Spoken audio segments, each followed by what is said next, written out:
Boa noite, igreja. Muito bom estar aqui com vocês. Roseli falou, sentíamos saudade desse momento.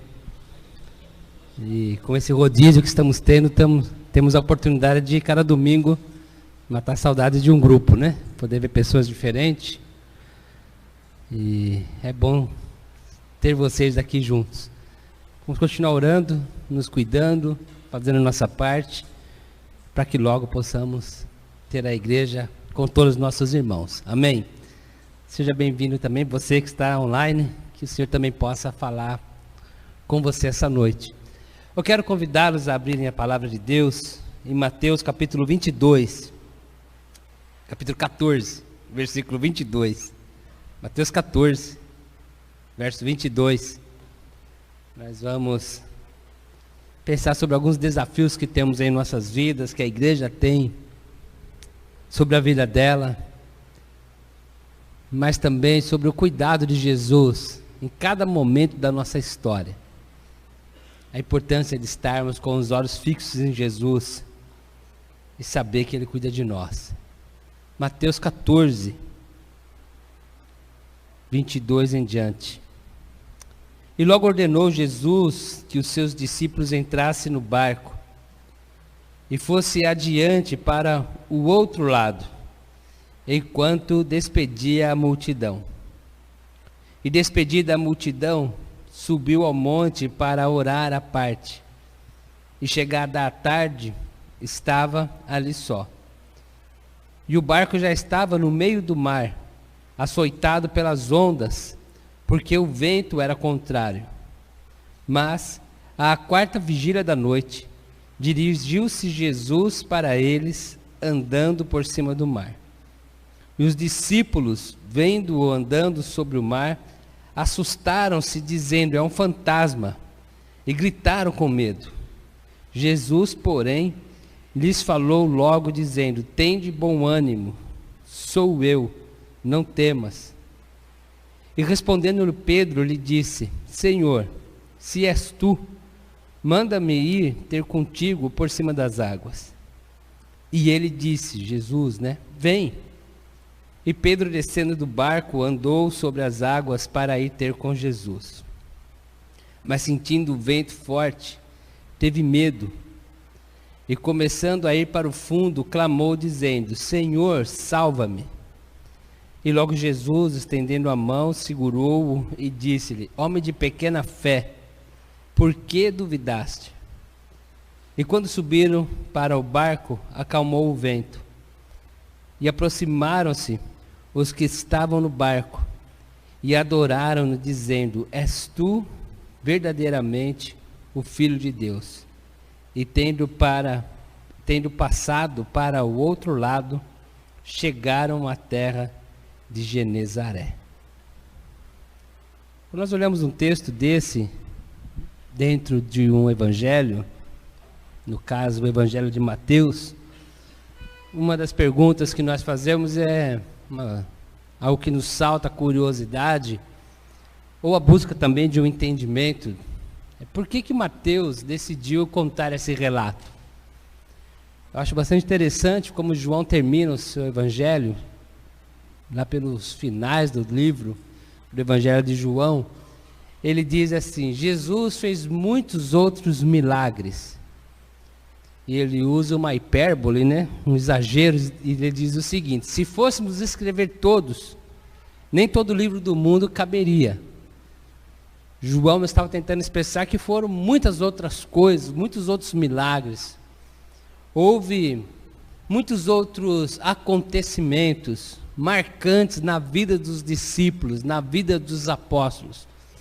Possivelmente outras experiências semelhantes a essa, que esses homens viveram e que não ficaram registradas, que talvez marcou a vida dos primeiros discípulos pela narrativa, essa cultura judaica da narração dos fatos, de falar os fatos, mas nem tudo foi escrito.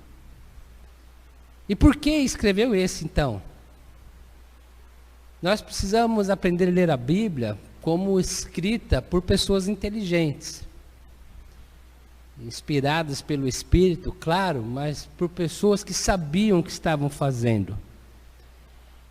Há um propósito para um texto como esse, está dentro do Evangelho de João.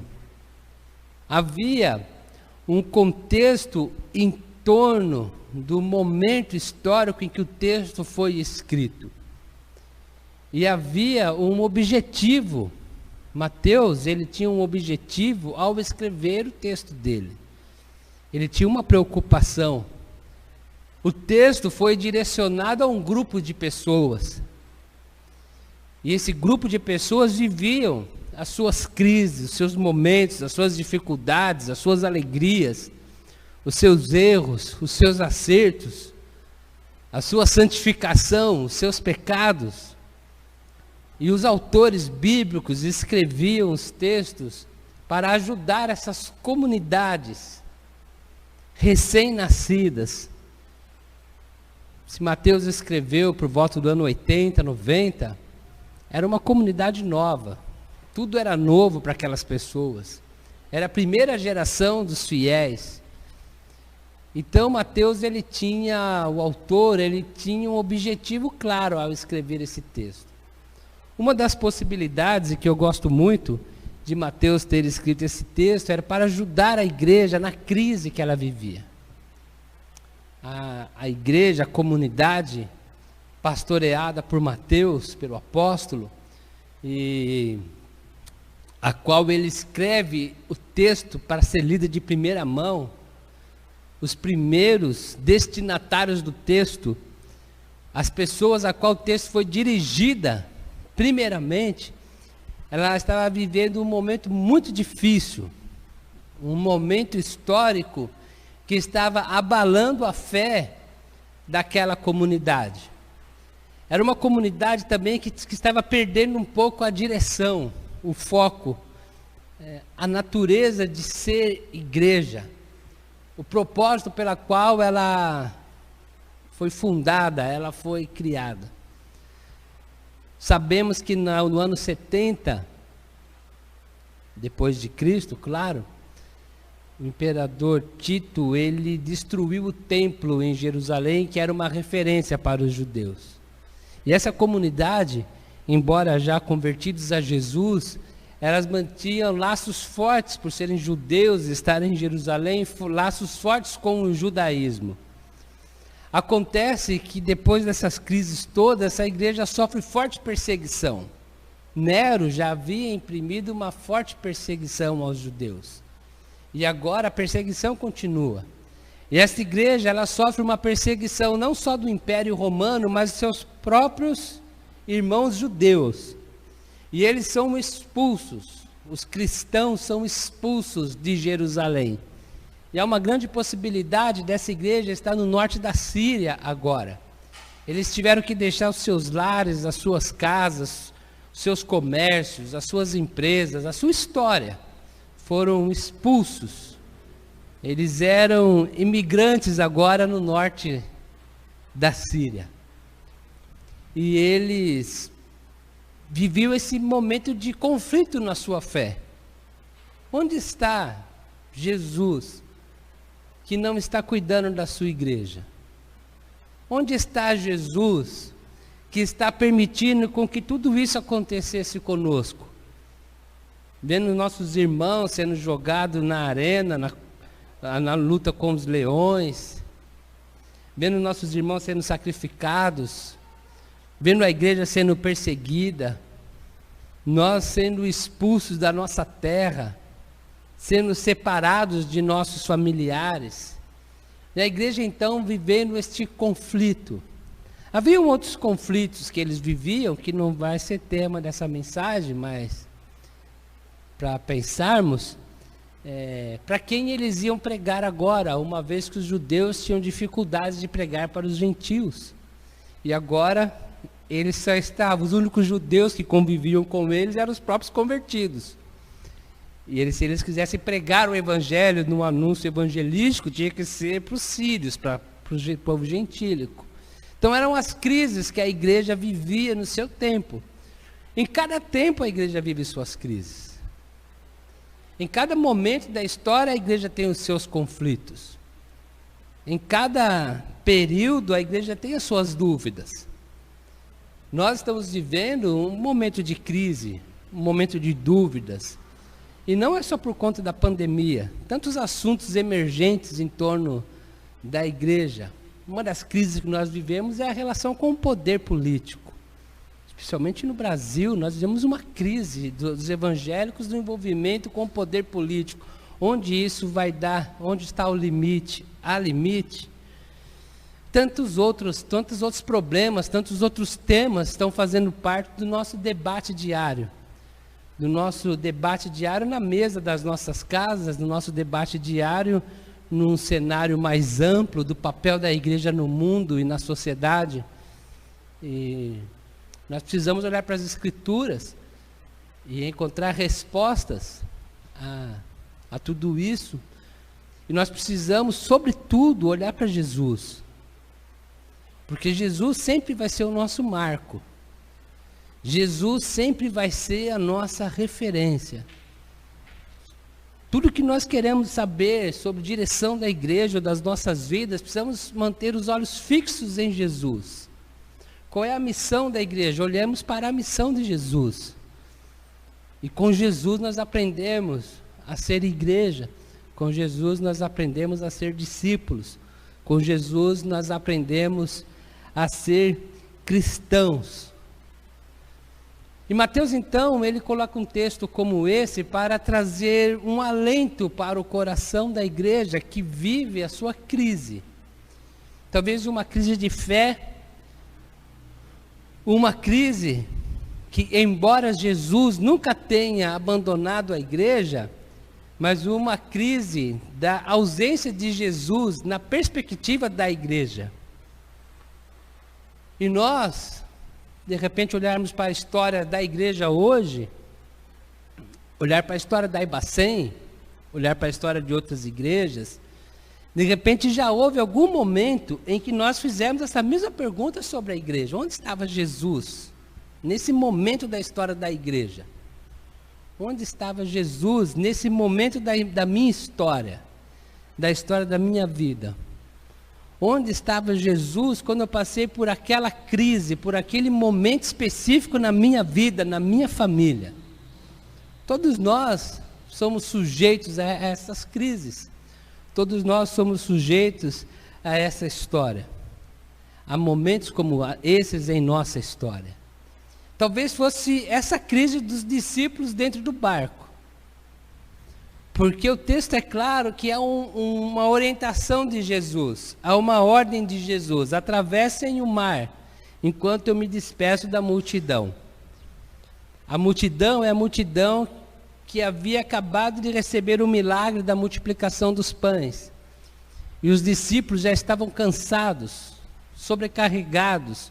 E Jesus quer dar um descanso para os seus discípulos e diz para os discípulos: vão à frente e eu vou ficar despedindo da multidão.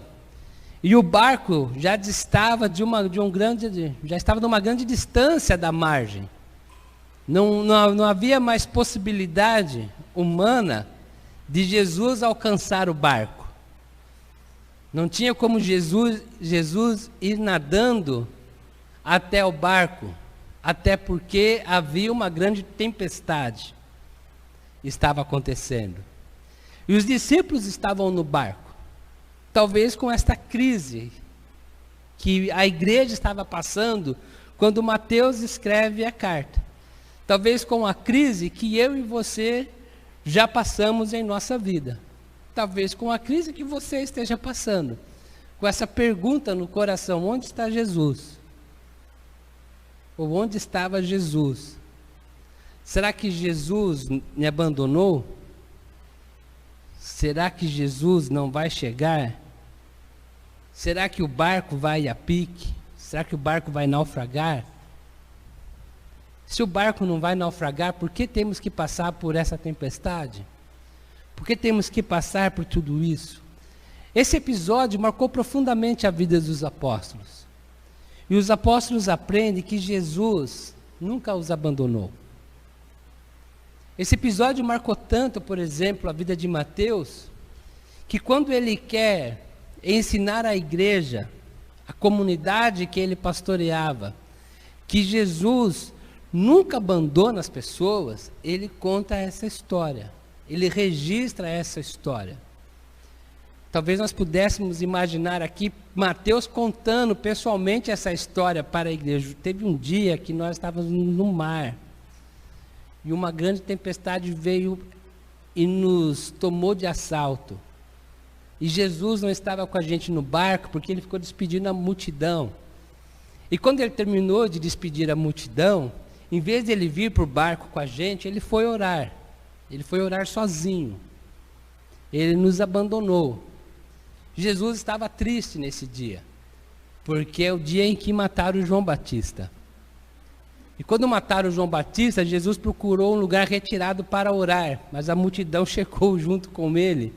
E o texto diz que ele ficou cheio de compaixão com as pessoas e começou a curar as pessoas. E quando ficou tarde, ele multiplicou os pães e os peixes para alimentar as pessoas. Mas Jesus precisava de um tempo com Deus para orar, para cuidar também do seu coração, que estava triste pela execução de João Batista. E Jesus então vai orar. E os discípulos estão sozinhos no barco, abandonados por Jesus, enfrentando sozinho uma tempestade que estava acima das forças deles. Estavam desnorteados, sem norte, sem direção, porque o vento, além do vento ser forte, o vento era contrário. Se o vento fosse forte a favor, pelo menos, pelo menos levava logo, Tinha uma esperança. Se a gente não afundar, a gente chega. Mas o vento era contrário, eles não sabiam nem para que lado estavam indo. E o texto diz que na quarta vigília da noite, eles olham para o mar e eles veem algo extraordinário e surpreendente. A noite dos judeus são divididas em 4 vigílias. Primeira vigília, das 18 às 21, a segunda das 21 às 24, ou 0 horas, a terceira das 0 horas às 3, e na última vigília da noite, das 3 às 6. Eu gosto de pensar que foi pontualmente às 3 horas da manhã. Talvez porque eu gosto de orar às 3 horas da manhã. Talvez você goste às 5, Então você pense aí que foi às 5, mas foi nesse período, das 3 às 6. No final da noite, eles são surpreendidos. E eles ficam com medo. Eles veem algo diferente, algo extraordinário. Eles não conseguem interpretar e entender que aquilo era algo de Deus para abençoar a vida deles. Eles não conseguem fazer a leitura que era a manifestação do amor de Jesus por eles, que estava caminhando sobre as águas para irem atrás deles. Porque eles também precisavam conhecer mais de Jesus, mas eles tinham as suas crendices, eles tinham os seus dogmas, eles tinham as suas tradições, eles tinham as suas limitações e as suas dificuldades. E as crendices deles os impossibilitou de reconhecê-los que era Jesus. E eles ficam com medo. E eles pensam que é um fantasma. Será que é um fantasma?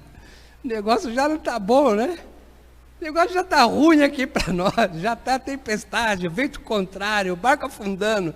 Agora vem um fantasma aqui perturbar a gente. E Jesus, então, ele fala, não fiquem com medo, porque sou eu.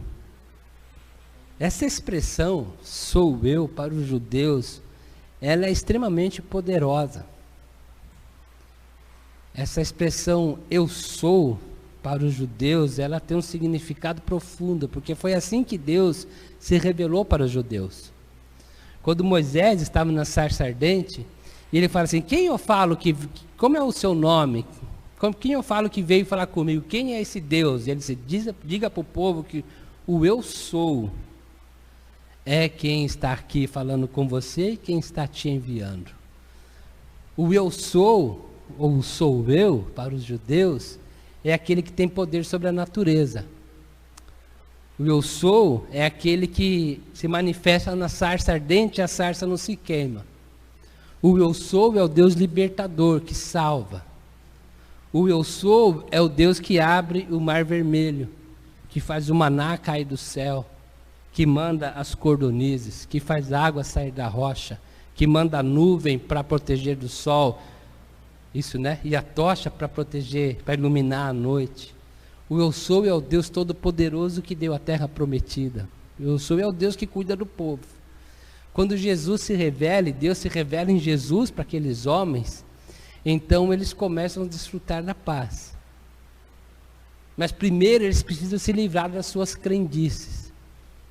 Às vezes, como igreja, nós temos dificuldades de avançar, nós temos dificuldades de superar as dificuldades, nós temos lutas maiores contra as tempestades, porque nós também temos as nossas crendices, nós também temos as nossas tradições, nós também temos os nossos dogmas que nos impedem de enxergar Jesus. E nós sempre estamos advogando que Jesus sempre vai se manifestar da mesma maneira, do mesmo jeito. Jesus só poderia estar no barco se ele tivesse subido do barco lá na beira da praia. Agora é impossível ser Jesus, só pode ser um fantasma, só pode ser coisa do capiroto, só pode ser coisa do mal. Não pode ser Deus, não pode ser Jesus. Nós criamos o nosso dogma, a nossa forma, e falamos que Jesus só cabe dentro da nossa caixa. E quando Jesus aparece fora da nossa caixa, Jesus nos assusta também. E nós também ficamos com medo de Deus.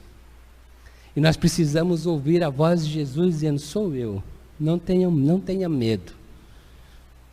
Tenham bom ânimo, porque eu estou cuidando de vocês. Eu estou surpreendendo vocês. O nosso Deus é o Deus que nos surpreende. É um Deus que age além da nossa imaginação. Paulo fala isso, aquele que é poderoso para fazer infinitamente mais do que nós pensamos e imaginamos, do que nós pedimos, do que nós sonhamos, porque Deus não está dentro da nossa definição de Deus.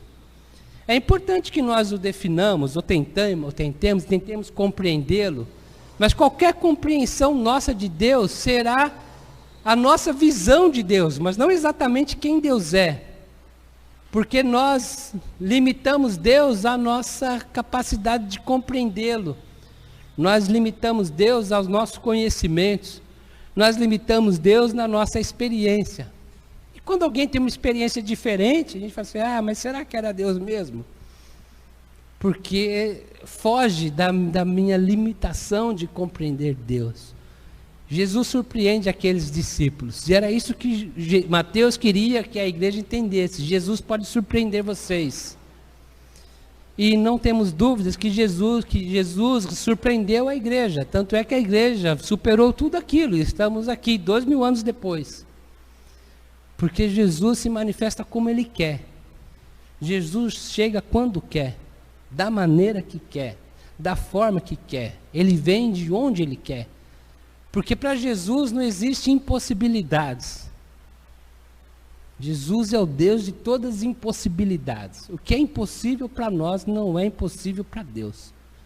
Jesus, ele fala isso para os discípulos, quando ele está falando sobre riquezas. E Jesus diz assim: é mais fácil entrar um camelo para o fundo de uma agulha do que um rico entrar no reino dos céus.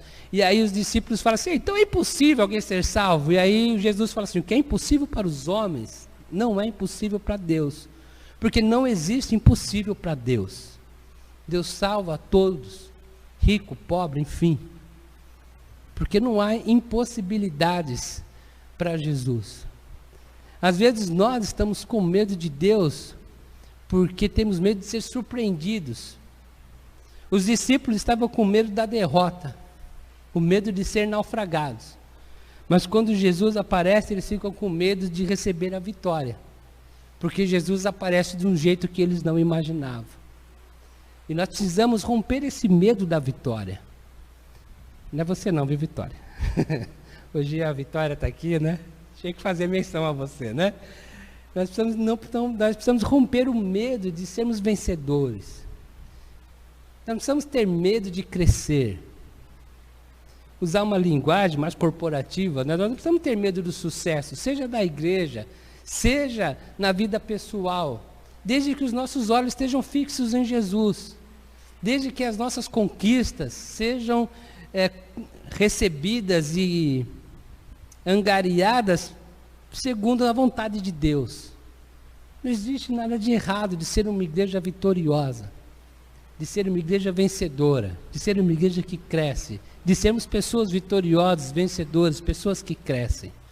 O problema é só quando nossos olhos não estão fixos em Jesus.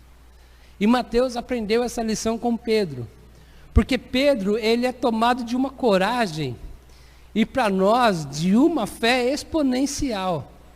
E Jesus depois ainda fala, o que aconteceu com você, homem de pequena fé? Pedro fala, se é o Senhor, fala para mim, para eu ir andando sobre as águas. E Jesus fala assim, ó, vem. Você iria? Senhor Jesus, eu já acredito que é o Senhor, agora está tudo certo. Eu acho melhor eu esperar o Senhor chegar aqui, né? Pedro, ele sai do barco e começa a andar sobre as águas. Pedro anda sobre aquelas águas agitadas. Pedro enfrenta o vento da tempestade, porque ele tem fé que é Jesus que está ali vindo na direção dele. E ele mantém os olhos fixos em Jesus e a confiança que Jesus lhe daria vitória sobre aquilo.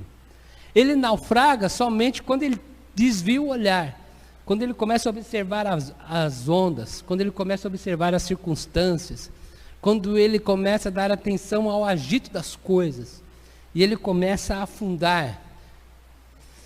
E nós temos que entender que ninguém afunda devagar, né? Afundar é glupt. E aí naquela loucura de vento, e ele, Senhor, me salva, vou morrer. E Jesus toma ele pela mão e salva. Porque é isso que Jesus faz. Porque é isso que Jesus é. Jesus é o Salvador. E se Jesus é o Salvador, Ele sempre vai te salvar. Ele te salva da condenação eterna, Ele te salva dos seus medos, Ele te salva dos seus agitos, Ele te salva das suas ansiedades, Ele te salva das suas perdas, dos seus conflitos, dos seus temores, das suas enfermidades. Jesus, Ele é o grande Salvador de todo o universo. E sempre que nós clamarmos, Jesus, salva-nos, Ele vai nos salvar, porque é isso que o Salvador faz. O Salvador salva. O dia que Jesus deixar de salvar, Ele deixou de ser o Salvador. E Jesus nunca vai deixar de ser o Salvador. Eu penso que como igreja, e aquela igreja que Mateus está escrevendo, era essa mensagem que Mateus queria passar para a igreja. Você precisa, igreja, a andar sobre a agitação, a continuar avançando, mesmo que o mar está agitado, mesmo que o vento esteja contrário, mesmo que tudo está mostrando o contrário, você pode fixar os olhos em Jesus e continuar avançando, cumprindo a missão que você tem para cumprir, igreja. Porque é Jesus quem está chamando você, igreja, para cumprir a missão. É Jesus quem está falando, vem até mim, cumpra a missão. E aquela igreja que estava com tanto medo, com tanta dificuldade, ela precisava entender que Jesus estava a convidando para enfrentar as tribulações com resolução, com fé, com determinação, com coragem. E a igreja do primeiro século teve muita coragem para vencer tudo isso. É a mesma mensagem de Jesus para a nossa igreja. É a mesma mensagem de Jesus para a igreja do nosso tempo. Com tantos conflitos que a igreja tem enfrentado, continue marchando. O mesmo eu sou que disse para o povo na beira do mar, quando à frente estava o mar vermelho, atrás estava o exército de Faraó, e Moisés falou assim, o que eu faço agora? Ele falou, marche, marche sobre as águas. Naquela ocasião o mar se abriu, e o povo marchou. Aqui o mar não se abriu, mas Pedro caminhou sobre as águas. É essa a mensagem de Jesus para nós, marche, seja para nós como igreja, seja para nós como pessoas, não desista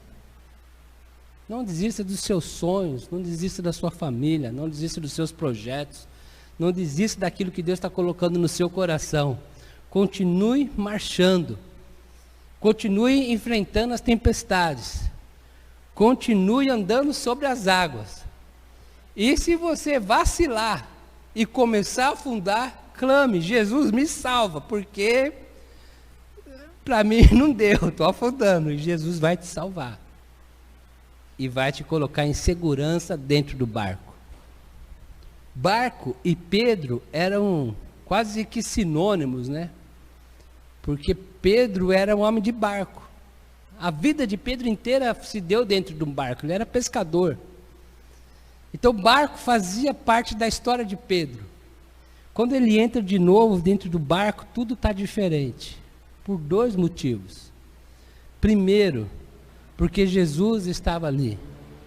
E segundo, porque Pedro tinha tido uma experiência com Jesus. O barco estava diferente para Pedro, mas na verdade o barco era o mesmo que ele saiu. Quem estava diferente era Pedro. Porque sempre que nós temos uma experiência com Jesus, nós somos transformados pelo poder de Jesus. E Jesus nos faz uma nova pessoa. A cada experiência que temos com Deus, nós somos uma nova pessoa. E a gente pode tomar essa decisão todos os dias das nossas vidas. Hoje eu vou ser uma nova pessoa. Porque hoje eu inicio uma nova experiência com Jesus. Hoje eu vou enfrentar o barco. Se vier tempestade, eu vou enfrentar a tempestade. Se preciso for, vou andar sobre as águas. E se eu afundar, eu vou clamar: Jesus, me salva. Porque eu sei que Jesus é o meu Salvador. E eu sei que Ele não vai me deixar naufragar. Porque Ele sempre me salvou. E Ele vai continuar me salvando. Precisamos romper essas cercas que o barco pode simbolizar e ter a coragem de andar sobre as águas. Pelo menos de vez em quando. Experimentar o poder de Jesus de nos fazer avançar. Jesus acalma a tempestade depois que que Pedro e Jesus estão dentro do barco. E o barco chega do outro lado, na região de Genezaré. Os próprios discípulos se curvam diante de Jesus e dizem: verdadeiramente Ele é o Filho de Deus. E as pessoas do outro lado são curadas, são salvas, são transformadas. Quando as pessoas sabem que Jesus chegou em Genezaré, uma multidão de pessoas leva uma outra multidão. E eles então são abençoados por Jesus. Mateus está dizendo para a igreja dele: vejam que nós tínhamos uma missão, chegar do outro lado e abençoar aquelas pessoas em Genezaré. Veja que Jesus sempre esteve conosco, mesmo nas dificuldades. E nessas dificuldades nós crescemos. Nessas dificuldades nossa fé foi fortalecida. Nessa dificuldade Pedro até andou sobre as águas. Nessas dificuldades nós conhecemos um pouco mais de quem é Jesus, um pouco mais de quem nós somos. E nós nos transformamos em novas pessoas pela experiência que tivemos com Jesus. E nós chegamos do outro lado e cumprimos a nossa missão. Então, igreja, você sempre vai chegar do outro lado e cumprir sua missão. Porque Jesus nunca vai te abandonar. Jesus sempre vai estar com você. Era essa a mensagem de Mateus para aquela igreja. É essa a mensagem do Espírito Santo para esta igreja. É esta a mensagem do Espírito Santo para a igreja de todos os tempos. Essa é a mensagem do Espírito Santo para mim e para você. Para as nossas famílias, para os nossos projetos. Continue em frente, porque Jesus está conosco. Só não tire os olhos dele. E Ele vai te ajudar a você cumprir a missão da sua vida. Se em algum momento você titubear e se ver naufragando, clame: Jesus, me salve. E Jesus vai te salvar. Às vezes nos afundamos nas dívidas, às vezes nos afundamos nos problemas, às vezes nos afundamos nas enfermidades, às vezes nos afundamos na nossa arrogância, no nosso ego. Às vezes, podemos ter N possibilidades de nos afundar, mas de todas elas Jesus nos salva. Quando nós voltamos nosso olhar para Ele e clamamos: Jesus, nos salve. Porque Ele é o seu Salvador. Ele é o Salvador de toda a humanidade. Ele é o Senhor e Salvador da igreja. E Ele sempre vai nos ajudar. chegar do outro lado. E sempre vamos chegar com essa certeza. Verdadeiramente, Jesus é o Filho de Deus. Ele sempre esteve. Ele sempre está. Ele sempre estará. E Ele sempre nos ajudará a andar sobre as águas. Amém? Vamos cantar uma canção antes de orarmos? Essa canção fala isso. De que nós podemos andar sobre as águas. Se o mar nos submergir, a sua mão nos levantará. A sua mão nos salvará. E depois da canção eu quero orar conosco. Orar pela minha vida, pela sua vida, pela vida da igreja, por esse tempo que nós vivemos. E nós podemos ter sempre essa certeza de que Jesus nunca nos abandonou e nunca nos abandonará. Se nós desviarmos o olhar dele e afundarmos, basta hope, né? Jesus, me ajuda, estou afundando. Vem aqui. Por que você teve tão pouca fé? Por que você teve medo? Estava aqui do seu lado. Era só manter o olhar em mim. Vamos cantar e vamos orar depois.